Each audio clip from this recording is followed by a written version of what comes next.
जय हिंद दोस्तों। 150 क्वेश्चंस तक हमने कंप्लीट किया था। 151 क्वेश्चन से हम स्टार्ट करेंगे दोबारा। So we were reading about money and banking system. देखते हैं आज इम्पॉर्टेंट क्वेश्चंस इसमें क्या निकलते हैं। सो ये चैप्टर थोड़ा सा लेंदी है और इसका एक्सप्लेनेशन भी लेंदी है, तो टाइम लग रहा है। और एक बात, just before recording this video मैंने ये पूरा वीडियो रिकॉर्ड किया था टिल 200 क्वेश्चंस, और वो 1 आवर से ज़्यादा का वीडियो था। तो but due to some reasons पता नहीं वो सेव नहीं हो पाया, whatever the reason is, तो इसलिए डिले हो गया। Otherwise you might be thinking कि अभी तक वीडियो नहीं आया, वो मैंने ऑलरेडी बना के रखा हुआ था, but at the time of uploading वो वीडियो सेव नहीं दिखा। So I am again doing this video. Maybe आपका थोड़ा टाइम लगे इसमें, but at the end of the day ये आपके लिए अपलोड हो जाएगा, so don't worry. And so let's start with the first question of today, 151. Consider the following statement. Capital adequacy ratio ये क्या होता है? It is the amount that banks have to maintain in the form of their own funds to offset any loss that banks incur in the account holder fail to repay any dues. ठीक है, सही है ये। Capital adequacy ratio वही amount होता है जो bank को मेंटेन करना पड़ता है कि अगर किसी कंडीशन में कोई होल्डर रीपे ना कर पाए तो उस कंडीशन में बैंक जो है वो लॉस शो ना करे। ये एक रिस्क वेटेड एसेट भी होता है। Capital adequacy ratio is decided by each bank in each individual bank. तो देखिए, ईच इंडिविजुअल बैंक तो डिसाइड नहीं करता है, बेसल 3 नॉर्म्स के द्वारा डिसाइड किया गया एक ओवरऑल, फिर उसके बाद आरबीआई ने डिसाइड किया है अलग से। तो हर इंडिविजुअल बैंक तो डिसाइड नहीं करता है, तो फर्स्ट स्टेटमेंट इसमें सही हो जाएगा। It is the ratio of a bank's capital in relation to its risk weighted asset and current liabilities. इसको capital to risk weighted asset भी बोलते हैं, और risk weighted assets take into account credit risk, market risk and operational risk. ये decide किया जाता है central bank के द्वारा एंड बैंक रेगुलेटर्स के द्वारा, जिससे कि कमर्शियल बैंक्स को मतलब बचाया जा सके from taking excess leverage and becoming insolvent. ठीक है, तो इंसॉल्वेंट ना हो जाए, ऐसी कंडीशन ना आ जाए, इसलिए ये क्रिएट किया जाता है। Basel 3 norms stipulated capital risk weighted asset of 8%। However as per RBI norms Indian scheduled commercial banks जो होती हैं उनको 9% का CAR मेंटेन करना पड़ता है, जबकि पब्लिक सेक्टर बैंक्स जो हैं they are emphasise to maintain a CAR of 12%। ठीक है, next, with reference to deposit insurance and credit guarantee insurance corporation DICGC, which of the following statement is और are correct. ये एक subsidiary है Reserve Bank of India का, और 5 लाख तक के डिपॉजिट इसमें इंश्योर किए जाते हैं। तो देखिए, दोनों ही स्टेटमेंट सही है। पहले 1 लाख तक का डिपॉजिट इंश्योर किया जाता था, अब उसको बढ़ा के 5 लाख कर दिया गया है। सो DICGC एक होली ओन्ड सब्सिडरी आरबीआई का ही है। इसको deposit insurance and credit guarantee corporation के अंतर्गत इसको इस्टेब्लिश किया गया। और अभी at present from 4 February 2020 DICGC जो है it insures all the bank deposits, जैसे कि सेविंग, फिक्स, करंट, रिकरिंग, कुछ भी हो, सबको ये इंश्योर करता है। लेकिन 5 लाख तक की लिमिट है। उससे पहले 4 फरवरी 2020 से पहले 1 लाख तक का डिपॉजिट अमाउंट ये इंश्योर करता था। इन India the interest rate on saving account in all the nationalise commercial banks is fixed by. तो ये फिक्स करता है, देखिए जो इंटरेस्ट रेट होता है सेविंग अकाउंट्स पे, वो पहले तो करता था आरबीआई फिक्स, लेकिन 2011 के बाद जो इंटरेस्ट रेट था सेविंग अकाउंट्स पे वो डीरेगुलेट कर दिया गया, और अब ये कमर्शियल बैंक्स के द्वारा खुद ही किया जाता है। ठीक है, व्हाट इज़ और आर द पर्पस और purposes of MCLR announced by RBI. MCLR क्या है? ये जो these guidelines help improve the transparency in the methodology followed by the banks for determining the interest rate on advances. These guidelines help ensure availability of bank credit at interest rates which are fair to the borrowers as well as the banks. तो देखिए, दोनों ही इसमें statements जो हैं वो सही हैं। Marginal cost of funds based lending rate MCLR एक इंटरनल रेफरेंस रेट है बैंक्स के लिए, जो कि आरबीआई फिक्स करता है, और ये हेल्प करता है बैंक्स को to determine it helps the banks to define the minimum interest rates on different types of loans. Now the banks cannot lend below the MCLR. अब जो है बैंक्स जो है वो MCLR के रेट के नीचे लेंड नहीं कर सकती, मतलब उतना तो उनको रखना ही पड़ेगा। इसको इम्प्लीमेंट किया गया था 1 अप्रैल 2016 को आरबीआई के द्वारा। MCLR जो है वो इफेक्ट में आया था to fulfil the following objectives, and क्या क्या ऑब्जेक्टिव्स हैं? ट्रांसपेरेंसी इम्प्रूव करना, फेयरनेस लेकर आना in credit interest rates for both banks and borrowers, एक कॉम्पिटिटिव एडवांटेज देना बैंक्स को और उनका लॉन्ग टर्म वैल्यू को बूस्ट करना, और ट्रांसमिशन जो है आरबीआई पॉलिसी रेट्स का उसको एनहेंस करना। नेक्स्ट देखिए, consider the following statements related to RBI and choose the correct answer from the codes given below. ये एक एपेक्स बैंक है, बिल्कुल ठीक है। ये मनी सप्लाई को रेगुलेट करता है, ये भी ठीक है। It provides loan to business families, देखिए किसी को भी लोन नहीं देता है, चाहे बिजनेस फैमिली हो, नॉर्मल फैमिलीज हो, आप जाओ मैं जाऊँ अंबानी जाए, लोन नहीं प्रोवाइड करता है आरबीआई, ठीक है। It monitors the work of NABARD, ये सही है। सो 1, 2 एंड 4 इसमें सही हो जाएंगे। कंसिडर, नेक्स्ट क्वेश्चन देखते हैं। Consider the following statements. देखिए मैं थोड़ा सा जल्दी जा रही हूँ, रीज़न बीइंग कि ऑलरेडी 1-1.5 घंटा मेरा इसमें लग गया था, बट बाद में पता चल रहा है कि नहीं बना है। दूसरा ये है कि जहाँ टाइम देना है वहाँ आई गिव द टाइम, और यहाँ 50 क्वेश्चन अब हम कवर नहीं करेंगे बिकॉज वो बड़ा वीडियो बना था, एंड एज अगर अभी उस वीडियो में उतना टाइम लगा दिया तो आज अपलोड नहीं हो पाएगा, तो मैं कुछ 20 या 25 क्वेश्चंस इसमें कवर करूँगी जिससे कि हमारा गैप ना आए, और अर्ली मॉर्निंग कल आपको दूसरा वीडियो भी मिल जाएगा, ठीक है। तो consider the following statements regarding the Reserve Bank of India. It is a banker to the central bank, it formulates and administers the monetary policy, ठीक है, ये भी सही है। It acts as an agent of government in respect of India's membership of IMF, बिल्कुल सही है। And it handles the borrowing programme of the government of India, true. तो सारे ही इसमें स्टेटमेंट्स सही हैं, ठीक है।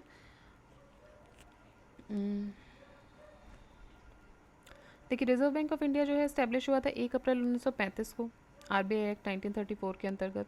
इसकी मेन फंक्शन क्या है? बैंकर टू बैंक्स है, formulation and administration of monetary policy, then debt and cash management देखता है ये सेंट्रल और स्टेट गवर्नमेंट के लिए, फॉरेन एक्सचेंज मैनेजमेंट देखता है, regulation and supervision of the banking and non banking financial institutions, credit information companies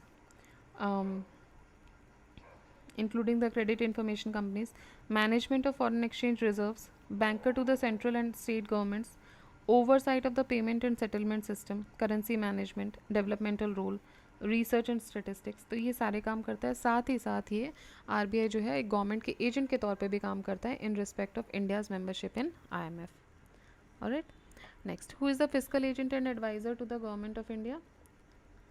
so in monetary and financial matters, तो देखिए आरबीआई होता है fiscal agent and adviser to government in monetary and financial matters is RBI, ठीक है।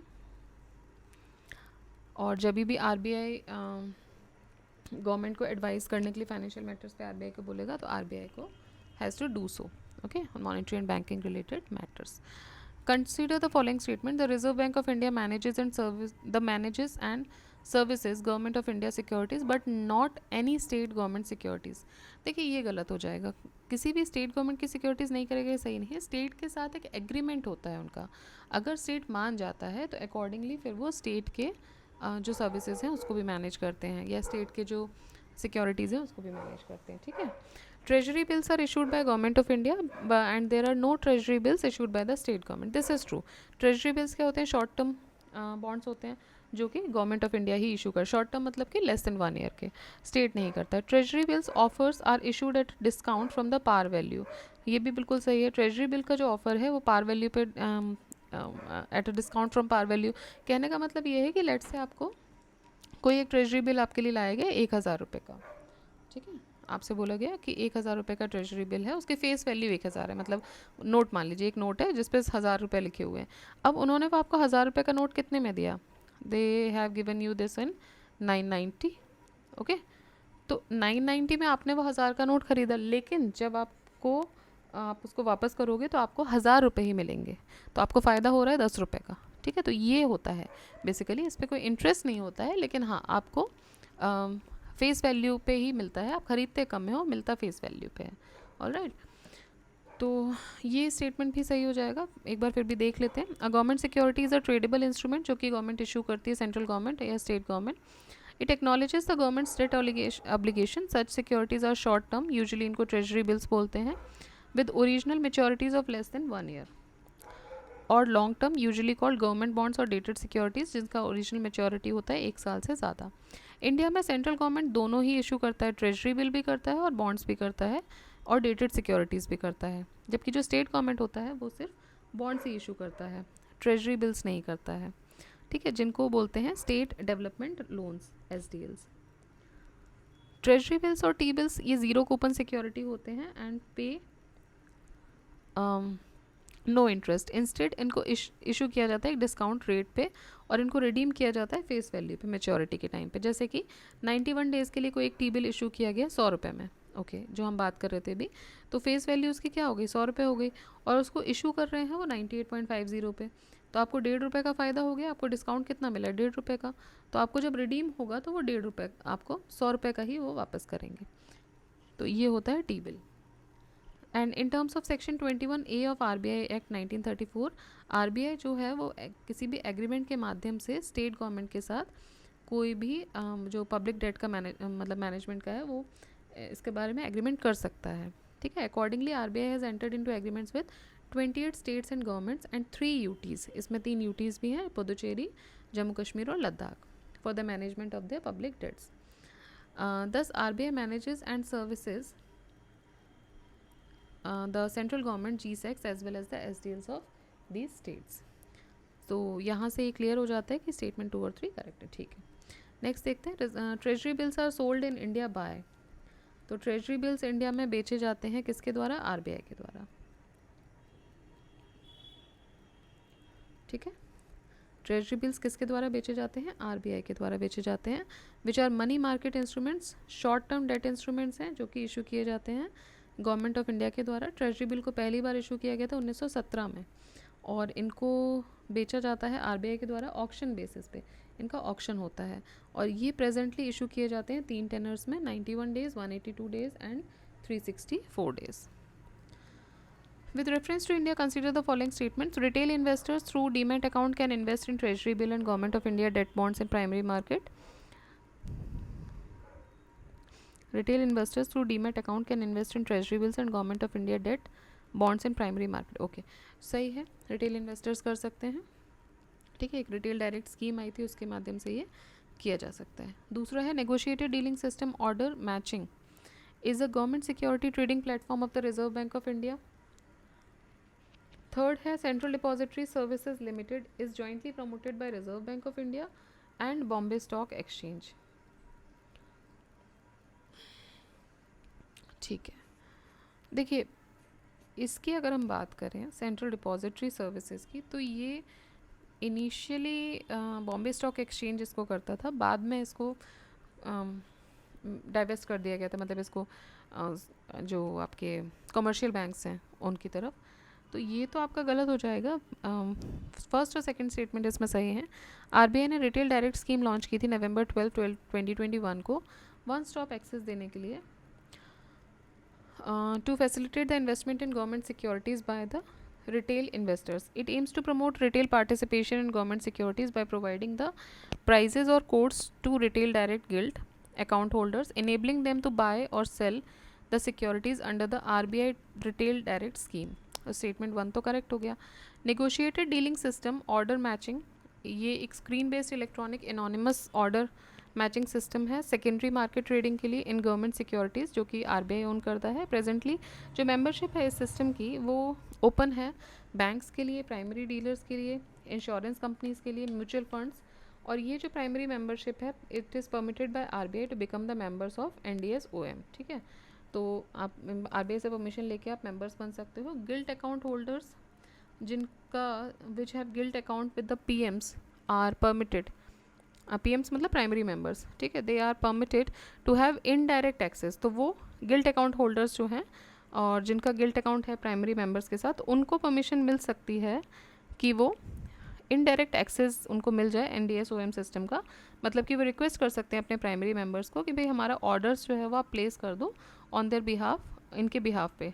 For example कोई primary member है A, जो primary dealers हैं वो, या सॉरी जो प्राइमरी मेंबर्स हैं उनको ये जो गिल्ट अकाउंट होल्डर्स हैं B, वो इनको बोल सकते हैं कि आप अपने बिहाफ पे, ठीक है, NDS-OM सिस्टम में हमारा ऑर्डर प्लेस कर दो।